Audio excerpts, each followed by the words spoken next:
আসসালামু আলাইকুম রহমতুল্লাহি ওবারাকাতু। সুপ্রিয় শিক্ষার্থী বন্ধুরা, আশা করি সবাই ভালো আছো। তোমাদের সাথে বরাবরের মতো উপস্থিত আছি আমি কাজীপাড়ার শিক্ষার্থী, ঢাকা বিশ্ববিদ্যালয়। আজকে তোমাদের যে বিষয়টি দেখাবো সেটি হচ্ছে কজেটিভ ভার্ব। এটা নিয়ে অনেকের সমস্যা হয়। আজকের ক্লাসটি করার পর আশা করি এটি নিয়ে আর কোনো ধরনের সমস্যা হবে না ইনশাআল্লাহ। তো এখন দেখো, কজেটিভ দ্যাট মিনস হচ্ছে প্রযোজক ক্রিয়া, অর্থাৎ নিজে না করে যখন অন্যকে দিয়ে কোনো কিছু করানো হয় তাকেই বলা হয় প্রযোজক ক্রিয়া। তোমরা অনেক সময় শুনে থাকবা যে বিভিন্ন মুভির প্রযোজক উনি, অর্থাৎ উনি মুভিটা করে না, উনি অন্যকে দিয়ে মুভিটা করে। দ্যাট মিনস যিনি প্রযোজনা করেন তাকে বলা হয় প্রযোজক। সেই কারণে আমরা এখন দেখব কজেটিভ ভার্ব দ্যাট মিনস হচ্ছে প্রযোজক ক্রিয়া। তো কিছু ভার্ব আছে যেগুলো সরাসরি পজিটিভ ফর্ম হয়। দেখো, সি মানে হচ্ছে দেখা, শো মানে হচ্ছে দেখানো। আমি দেখি তার ইংলিশ কী হবে? I see. আমি দেখাই, আই শো। অর্থাৎ সরাসরি সি ভার্বের পজিটিভ ফর্ম হচ্ছে শো। এখন দেখো, যদি বলে আমি খাই, আই ইট। আমি খাওয়াই, আই ফিড। আচ্ছা, লার্ন মানে হচ্ছে শিখা, নিজে শিখি। আর যখন কাউকে শেখানো বোঝাবে তখন হবে টিচ, শিক্ষা দেওয়া। নো অর্থ হচ্ছে জানা। ইনফর্ম মানে হচ্ছে অবগত করা বা জানানো। অর্থাৎ তুমি নিজে না জেনে যখন কাউকে জানাবা তখন ইউজ করবা কি? Inform. I inform the matter. আমি বিষয়টি অবগত করি। আর আমি বিষয়টি জানি, তাহলে কি হবে? I know the matter. আমি বিষয়টি জানি। আচ্ছা, যখন থাকবে রিমেম্বার তখন হচ্ছে স্মরণ করা। আর রিমাইন্ড দ্যাট মিনস হচ্ছে স্মরণ করিয়ে দেওয়া বা কাউকে মনে করিয়ে দেওয়া। তো এই যে ভার্বগুলো আছে তার কিন্তু সরাসরি পজিটিভ ফর্ম আছে। সেই কারণে তোমরা চাইলে সরাসরি পজিটিভ ফর্ম ইউজ করে লিখতে পারো। কিন্তু সমস্যাটা কখন হবে? যদি বলে আমি লিখি, তার ইংলিশ কী হবে? I right. এখন যদি বলি আমি লিখি না, আমি অন্যকে দিয়ে লেখাই বা আমি ছোটো বাচ্চাকে লিখাই, তখন তার ইংলিশ কী হবে? তখন কিন্তু তুমি সরাসরি সি এর মতো শো পজিটিভ ফর্মটি পাচ্ছ না। যে কারণে তোমাকে একটা টেকনিক ইউজ করে পজিটিভ ফর্ম করতে হবে। এখন যে বিষয়টি দেখব সেটি হচ্ছে, যে সকল ভার্বের সরাসরি পজিটিভ ফর্ম নেই সেগুলোকে কোন ধরনের মার্কার বা ইন্ডিকেটর ইউজ করে আমরা পজিটিভ করতে পারি। যদি বলি আমি দেখি, তাহলে হচ্ছে আই সি। আমি দেখাই, আই শো। কিন্তু যদি আমি বলি আমি লিখি, তার ইংলিশটা হবে আই রাইট। এখন যদি আমি বলি আমি লেখাই বা কাউকে লেখাই, তখন কিন্তু সরাসরি কোনো পজিটিভ ফর্ম নেই। সেই ক্ষেত্রে আমরা বোর্ডে লিখিত এই ভার্বগুলো ইউজ করে, অর্থাৎ এই 5টি ভার্ব ইউজ করে পজিটিভ ফর্ম করতে পারি। সেই ভার্বগুলোকে কি? Have, get, make, let, help. এখানে একটা বিষয় বলে রাখা খুবই জরুরি। এই হ্যাভ বাংলা অর্থ হচ্ছে আছে, গেট অর্থ হচ্ছে পাওয়া, মেক মানে হচ্ছে তৈরি করা, লেট মানে হচ্ছে কাউকে কোনো কিছু দেওয়া, লেট মি গো, আমাকে যেতে দাও, হেল্প মানে হচ্ছে সাহায্য করা। এই যে ভার্বগুলো আছে তার সরাসরি কোনো অর্থ প্রদান করবে না। এই সবগুলো ভার্ব দ্বারা বোঝাবে কাউকে দিয়ে কোনো কিছু করানো। আচ্ছা, এখন এগুলো আমরা কিভাবে সেন্টেন্সে প্রয়োগ করব? যদি দেখি ডোয়ার অর্থাৎ কর্তা নিজে উপস্থিত কোনো একটা সেন্টেন্সে, তখন আমাদের ব্যবহার করতে হবে ভার্বের বেস ফর্ম। ডোয়ার মানে হচ্ছে কর্তা, যে কাজটি করবে সে উপস্থিত থাকলে আমাদের ব্যবহার করতে হবে ভার্বের বেস ফর্ম। আর যদি রিসিভার থাকে তাহলে আমরা ব্যবহার করব ভার্বের 3 নম্বর ফর্ম। ঠিক একইভাবে যখন গেট দ্বারা থাকবে কোনো একটা সেন্টেন্স, সেখানে যদি ডোয়ারের উপস্থিতি থাকে তাহলে আমাদের লিখতে হবে ডোয়ার প্লাস বি অন, অর্থাৎ ডোয়ারের পর ইনফিনিটিভ বিষয়টি ইউজ করতে হবে। আর যদি রিসিভার থাকে তাহলে আমরা ইউজ করব রিসিভার প্লাস বি3, অর্থাৎ ভার্বের পাস্ট পার্টিসিপল ফর্ম। আর মেকের ক্ষেত্রে অলওয়েজ হবে ভার্বের বেস ফর্ম। আর লেটের ক্ষেত্রে আমরা ব্যবহার করব ভার্বের বেস ফর্ম। আর প্যাসিভ বোঝালে কিংবা কর্তা নিজে উপস্থিত না থাকলে, রিসিভার থাকলে আমরা ব্যবহার করব বি প্লাস বি3। আর হেল্প দ্বারা যে সেন্টেন্সটি আমরা তৈরি করব সেখানে আমরা ভার্বের বেস ফর্মও বসাতে পারি, পাশাপাশি ইনফিনিটিভও বসাতে পারি, অর্থাৎ 2+ ভার্বের বেস ফর্মও বসানো যায়। এখন এই বিষয়টি একটু আমি উদাহরণের মাধ্যমে ক্লিয়ারিফাই করছি, সবাই একটু হোয়াইটবোর্ডে খেয়াল করো।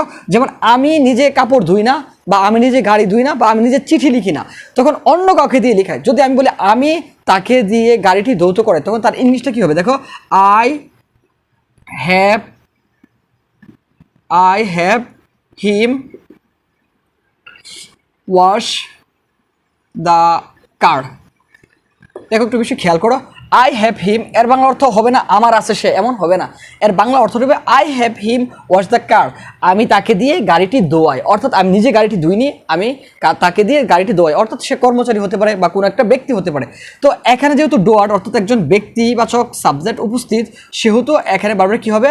ভার্বের হবে বেস ফর্ম। আর যদি এই সেন্টেন্সটাতে ডোয়ার উপস্থিত না থেকে রিসিভার থাকতো, অর্থাৎ যার উপর কাজটি প্রয়োগ করা হবে, অর্থাৎ যার উপর অ্যাকশনটি প্রয়োগ করা হবে, সেই বিষয়টি এখানে থাকলে ব্যবহার করতাম কি? ভার্বের 3 নম্বর ফর্ম। উদাহরণটা আমরা একটু অন্যভাবে লিখলে সেম অর্থটাই দিবে। যেমন একটু খেয়াল করো, আই হ্যাভ দ্য কার, তখন আমাদের এই ওয়াশ ভার্বটি চেঞ্জ হয়ে কি হয়ে যাবে? ওয়াশড হয়ে যাবে। কারণ আমরা বললাম কি, যদি রিসিভার থাকে তাহলে ব্যবহার করতে হবে ভার্বের 3 নম্বর ফর্ম। এই কারণে আমরা এখানে ইউজ করবো কি? I have the car washed by the boy, বা বাই দ্য ম্যান, বা বাই হিম, সামথিং লিখতে পারি, বাই দ্য ম্যান। আচ্ছা, এখানে একটা বিষয় খেয়াল করো, আই হ্যাভ দ্য কার, আমি কি আমার গাড়ি আছে হবে না, আমি গাড়িটি কি করি ওয়াশড ধৌত করাই বাই দ্য ম্যান লোকটির দ্বারা। তো এখানে যেহেতু রিসিভার উপস্থিত অর্থাৎ যার উপর কাজটি প্রয়োগ করা হবে, অর্থাৎ যেখানে এই বিষয়টি উপস্থিত সেটা হচ্ছে তার উপর কাজটি প্রয়োগ করা হচ্ছে, সেই কারণে হবে বারবার 3 নম্বর ফর্ম। আর এখানে কিন্তু ব্যক্তি নিজে কাজ করতে পারতেছে, সেই কারণে হবে বারবার বেস ফর্ম। ঠিক একইভাবে আমরা গেটের ক্ষেত্রে কি ইউজ করব, যদি এখানে থাকে গেট, হ্যাভের পরিবর্তে যদি গেট থাকে আই গেট হিম, তখন আর ওয়াশটা হবে না, ওয়াশ দ্য কার হবে না, এখানে হবে কি I get him to wash the car, কারণ ব্যক্তি নিজে কাজ করতে পারতেছে। আর আমরা বললাম কি যখন ব্যক্তি নিজে কাজ করতে পারবে আর গেটযুক্ত সেন্টেন্স থাকবে তখন আমাদের ব্যবহার করতে হবে ইনফিনিটিভ, অর্থাৎ টু ওয়াশ দ্য কার লিখতে হবে। আর যদি ব্যক্তি নিজে না থেকে বস্তুটি থাকে বা যার উপর অ্যাকশনটা প্রয়োগ করা হবে সে থাকে, তখন আমাদের ব্যবহার করতে হবে বারবার 3 নম্বর ফর্ম। যেমন আই, এখানে আমরা এই সেন্টেন্সটা একইভাবে লিখতে পারি, I get the car washed by the man, আমি লোকটিকে দিয়ে গাড়িটি পরিষ্কার করাই। ঠিক একইভাবে আমরা এই মেকের ইউজটাও এভাবে লিখতে পারি, যেমন I make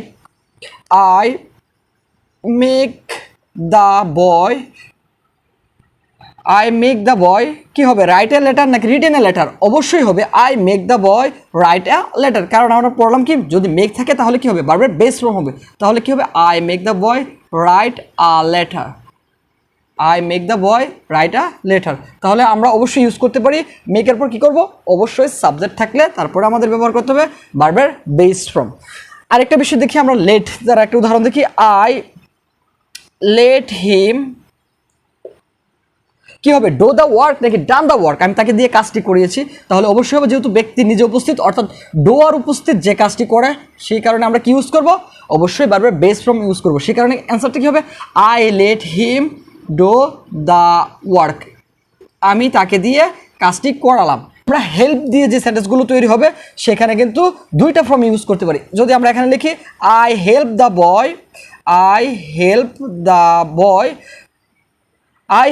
boy right a letter, আমি বালকটিকে দিয়ে চিঠি লিখাই।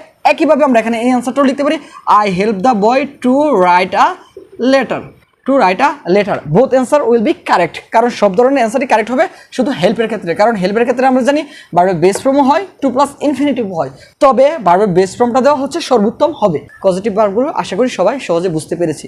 ধন্যবাদ সবাইকে ক্লাসটি দেখার জন্য।